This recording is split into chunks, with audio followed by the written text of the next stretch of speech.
Good morning, Suzanne Joy. Good morning, Deborah Leanne. Cheers. You look like you're in wintertime with your high collar and I know, isn't that crazy? It was in the 50s. So I've had my windows open. So I figured I might not just put on it's a loose layer. It's all good. okay. So let's talk about Gene Key 35, shall we? Yes, Gene Key 35. This is written by Richard Rudd, and we're having this discussion. And there's three different states of consciousness, and the shadow state of the 35th is hunger. And out of hunger comes adventure. And that's the gift. And the Siddhic state is boundlessness. Yeah. This is all about wormholes and miracles, people. Wormholes and miracles. And I that's love that. what I we talked about. love that they were like, out of all the gene keys, this is the one that where humans can do this all by themselves. And I'm like, wow, What? us Yeah. measly little humans. But anyway, not that we are.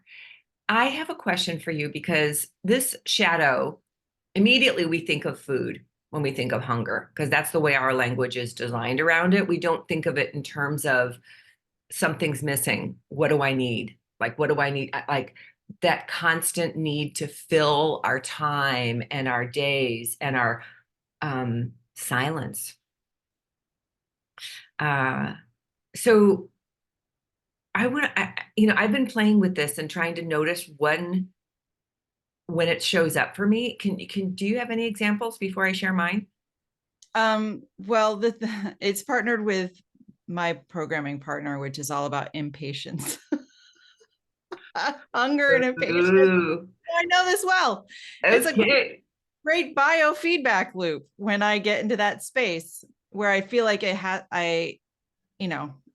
got to be more. Come on, we get it, and Like, what's next? what's next? Like, but Are we there yet? I love that especially, one. I know, are we there yet? Especially when I feel like I was just thinking about it in the shower this morning, like, when you accomplish something and it finally takes root, and it's like, oh, yeah, I did it. But then you're not satisfied anymore. You're not satiated. You're like, all right, what's the next thing? So I think, and this is all associated with the amino acid tryptophan, which is, that satiation chemical that we have. Like when From you, turkey. yeah. The turkey dinner drug. Yeah, the chemical that everybody kind of. And so that, right. So the hunger part is like when we're not satiated and we feel like we want more. Oh my God, I didn't even put that together. So, which is why we leave the Thanksgiving dinner out so people can go back and get seconds later on. So I have a question for you around, for me, now that I'm aware of this, I'm trying to notice, where do I try to fill my time? Like when something's going too slowly, like what does that stir up in me? Because I want things to go the way I imagine them going, which is like boom, boom, boom, boom, keep moving, momentum. And that's not the way the world works. So um I'm really noticing that when I think I'm hungry, this is like for food, Right. very often if I ask my body, what is it that you need? What would nourish you in this moment? Very often it's like, go sit in the sun, go put your hands in the dirt, go, you know what I mean? Pick up that book that you're kind of intrigued by and start reading it again. You know what I mean? It's Yeah. like not food, but we feel that and we go towards or drink or drug or activity of that kind of helps to calm that part of us.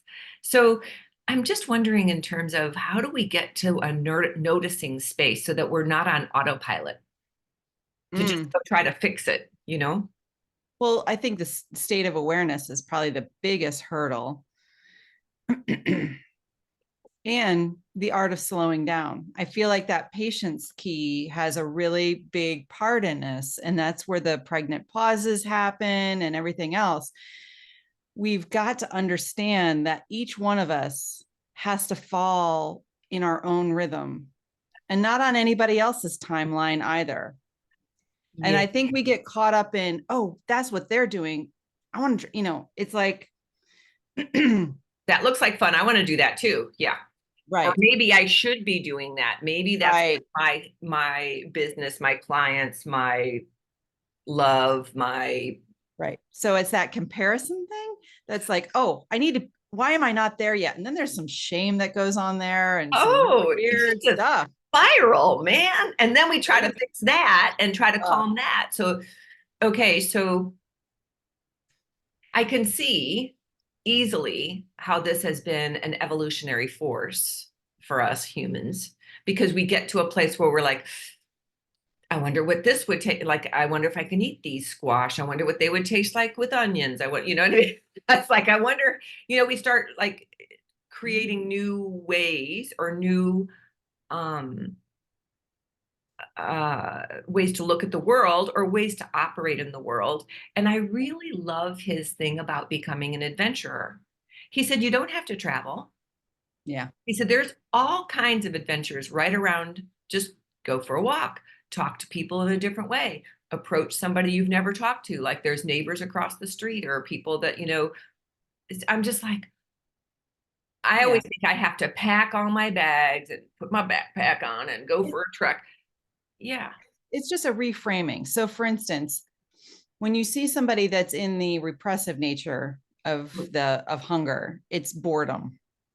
Oh. They it's like there's that pressure is just squashed out and they just don't have any vitality or love of life, or they are unadventurous and it feels very empty. On the reactive nature, it's opposite town. So it's very manic. It can't settle down. It's spun out. It's too busy to be bored, and so they have no real way of adopting any sense of commitment to anything. They're just ping-ponging around. Okay. Like the bright, shiny object syndrome, like, ooh, Yeah. and They're so yeah. afraid that their life is going to be empty that they fill it constantly. And I just had a thought. Thank you for saying that, because one of the things that we learned a long time ago was this continuous moving. You cross the finish line, like we see the finish line or we see the top of the mountain. We know we're going to hike up to that and we're like, woohoo, there it is. And then we get there and we're like, oh, now we got to go down. There's this always the moving of the finish line just keeps moving.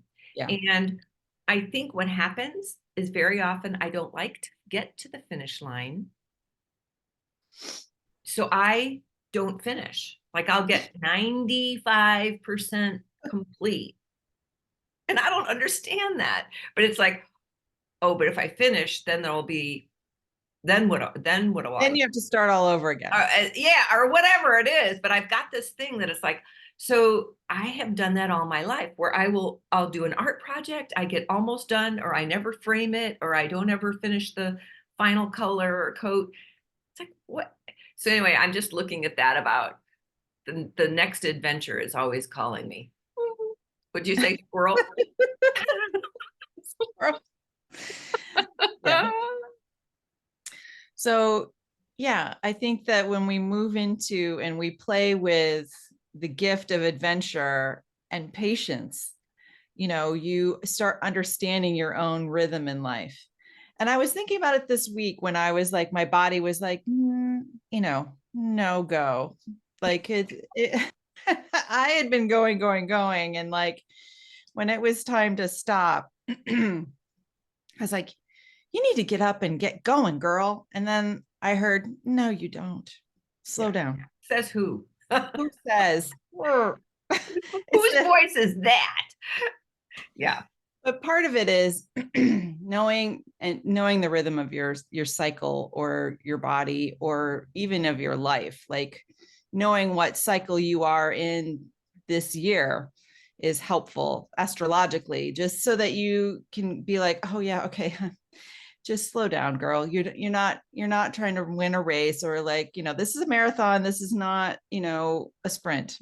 And Yeah. so, And there's, I remember years ago when I was working with, Susanne and Deborah was such a beautiful shamanic business coach. She did a whole thing that was a year long on how to use shamanism and natural cycles in your business. And so basically that's when I started saying, well, December is time to go inward. So I would just go on tech sabbatical basically during December and go, I'll see you guys mid-January when I come out of my hibernation. And that served me so well. And I haven't been doing it the last 2 years. We've been kicking off things in January and we end up working through December. And I'm like, that is not mhm, not good for me. So yeah. I'm realizing I love that, honoring the ebb and flows of our natural cycles and looking at, I'm whether I like it to be called a crone or not, I am in the crone stage now, which means I don't have to run around like a young person like I did when my 20s and 30s and 40s. So it's like, so I keep trying to pretend like I need to be that. And I'm Mhm. like, no, so embrace this, which is a slower, and it feels like, but I'm not as productive. And so then I'm not as much of my life isn't as full. So I have all those judgments around it. So I'm just wondering, I would like to employ you to help to support me with the patience part, like the Sure. allowing part. Yeah, it's you'll know when to do it when it's time to do it. And I think that to try and force yourself, it feels fake. And I think this is where we bring in our authenticity of like really honoring who we are Yeah. and we've come from, and nobody else's timeline. This is yours. And so that's a gift. And Yeah. so just sitting with that. And then you'll know, okay, yeah, this feels right. So for instance, you and I talked about this, and we were like wanting to do this cleanup aisle 5 for June. Creating sacred space is Right. another way to word it. Yeah. Creating But it is a sacred cleanup. space. Yeah. Creating sacred space. And, you and I had talked about, oh, it'd be very nice and tidy to have it June 1st through June 30th. And then when we got thinking about it, we're like, why don't we create space during the new moon cycle? Because that Yeah. makes a lot more sense. Yeah. And it gives us it immediately, both of our systems went, Yeah. Yeah.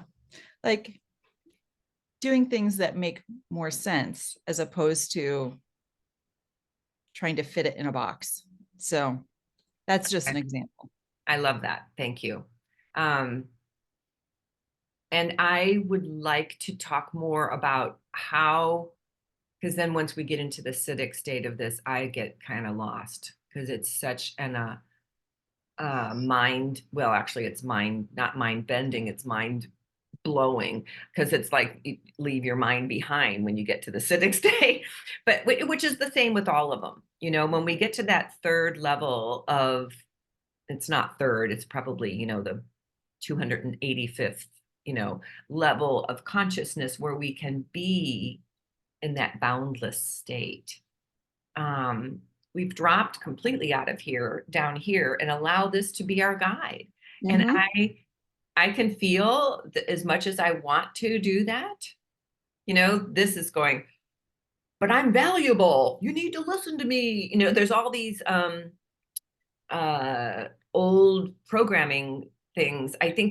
We just watched one of the final Star Wars things with, they even brought back R2D2 and he's working with the new little droid, and then they're just so funny how the old programming, but how um they're still valuable, Mm-hmm. but they're also, you can see the level of um technology is not as high, right? So I'm just laughing because I'm like, yes, you're valuable, and we're gonna support you with another whole operating system down here. So there's this opening and softening that allows us to drop into boundless, but to go from adventure to boundless, is there any quotes or wisdom around that comes up for you? Well, I think again, you're needing to trust something grander than your own mind. And so this again is partnered with the fifth gene key, which is about timelessness. And Okay. so boundlessness, it comes in its own space and time.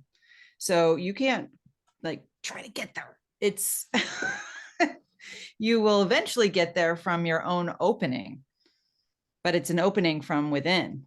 Yeah. It's not anything you're doing externally. And yeah, it's adventure is all about giving of your heart in unconditional love. And we drop into this state. I want to look at it as dropping in versus shooting up, but we drop into this state probably more often when we let go and when we allow it to be there. And then it's the same thing as like, um, I was trying to describe this state of consciousness to my partner recently, and I was like, it's kind of like when you're floating on your back and you completely surrender and let go and let yourself be held, right, by the water, and you're floating. And then as soon as your mind goes, am I floating? Am I floating? Yeah. Yeah. So it's like we have to completely trust and allow that state to show up and be there. And that's where the wormhole is, right? There Yeah. is not a logical step of you do this, then you do this, and then you do this, and then you practice this, and then you get there. No. And that's what, so we can like randomly fall into this state until we become aware that we're in the state, and then we pop out. So, do you want to see the mudra? Yeah.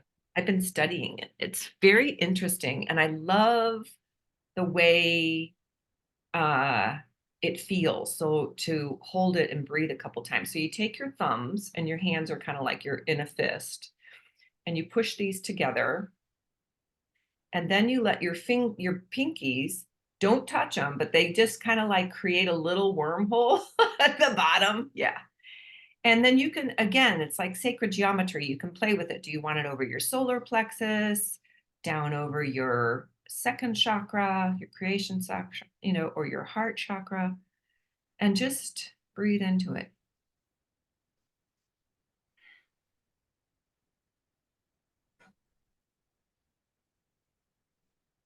And you can kind of feel how it allows there to be space.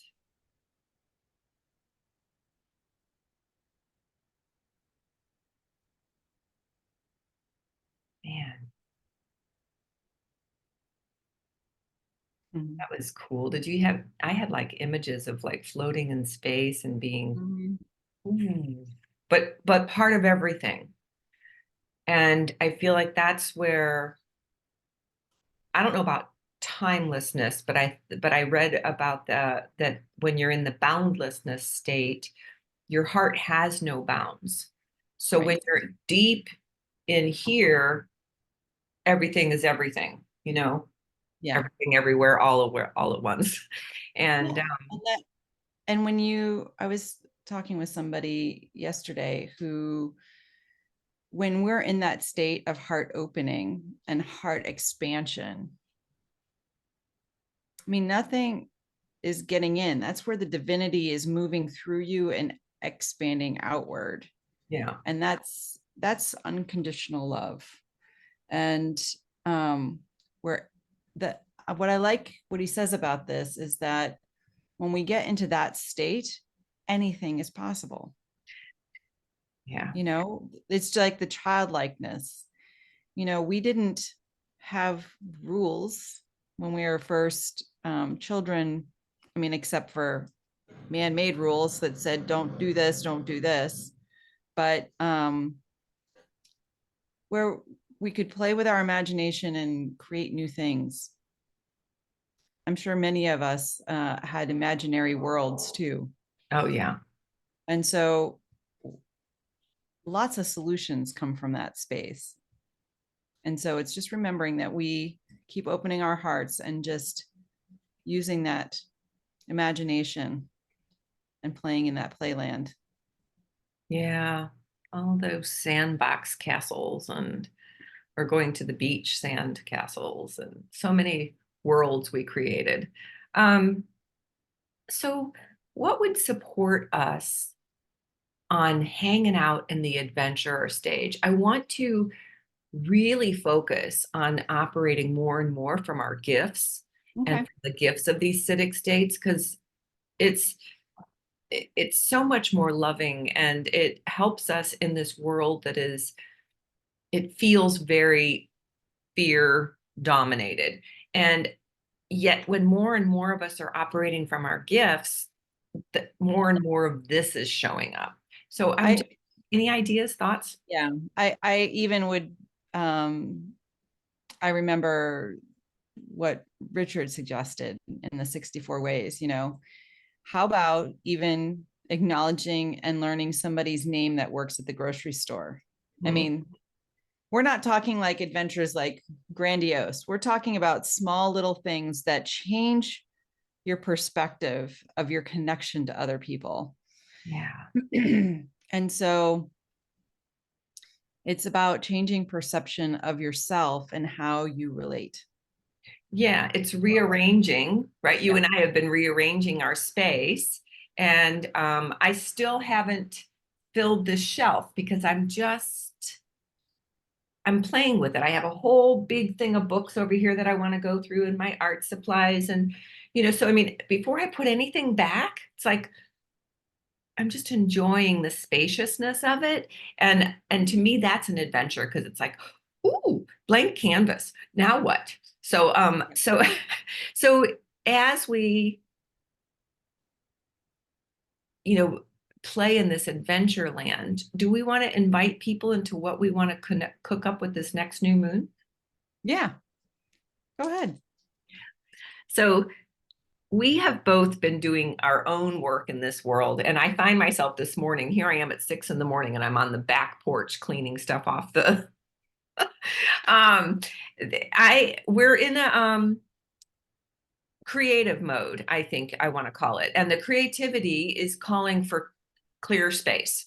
So we're in this process of clearing the sacred space to call in what's wanting to come through. And so we thought it would be fun to do in community because things are always stronger and more potent when you're on this and I know the word journey gets overused, but we're literally going to be embarking on a journey of calling in more prosperity, calling in more vitality. So Yeah. what do you want to say around it? So, yeah, this could be anything that your heart's desiring right now. We're talking about hunger and adventure, but this is anything from the physical realm that you're wanting to work with, like daily. Like we don't want anything that's overwhelming, but but it's holding each other accountable so that you stay focused to a little refreshing. And so it could be physical, it could be emotional, Could it could. be physiological. Yeah. Mhm. Uh, So whatever your goal is, we want to hold each other in that space to allow it to come into fruition for more vitality and prosperity. And so, yeah. yeah. And it's um like I was already thinking this morning, I started cleaning off my nightstand. I'm like, oh, well, there's one of them I want to work on. And there's, so, and it's the same with these shelves. Like I don't want to put anything back. So it'll be a combination of clearing away Mm-hmm. and then sitting, kind of like the box breath. You take Mm-hmm. take in a breath and then you kind of hold it and go, and look around and then you release and then you sit with that empty space before you call in the next breath. So as we are in that cycle, we're going to start noticing things, and we're also going to be much more aware by sharing in your journey and my journey as to what we're all experiencing. So it'll be a place for dialogue if you want to. Some of us are more not as good at sharing in community, and some of us, but even just reading the comments of other people sometimes can spur momentum within our own lives. So it's I want it to be fun and really beautiful. I want it to be heart softening and mind opening, and like, let's play in the imagination space of what else is possible, what else could show up here. Yeah. And you and I are stepping in the unknown, and I've never worked with sutra, so this is new territory for me. Yeah, Sutra is a transformational learning platform that I've worked with another course that I'm in, and it allows for there to be, it's kind of like a Facebook community, but it's on a different platform, and we can store the videos and daily prompts, and it's confidential, and you have to be a member to join that space. So it's just moving us away from one platform into another. And I think because sutra has to do with ancient sharing of wisdom, it's an old Krishna term, that and it was created by two very hugely conscious people. It just feels like a really beautiful space to play in. So anything else? We'll put a link in. Oh, yes. If you'd like to If join you us. want to join us, new moon is June 5th, 6th. 6th, I think, to July 5th. Yeah. So it'll head us into the beautiful space of, in the United States, we celebrate our freedom and independence. And so we'll see where we go, because we'll be spanning through that time. And like we said, we know that little tiny steps, little tiny shifts of adventures, if you want to call that, of moving things around to create the space, to shift the energy, to change the way we, our morning practice, to kind of stir things up a little bit in our bodies. It'll be fun. Yeah. So join us if it calls to you.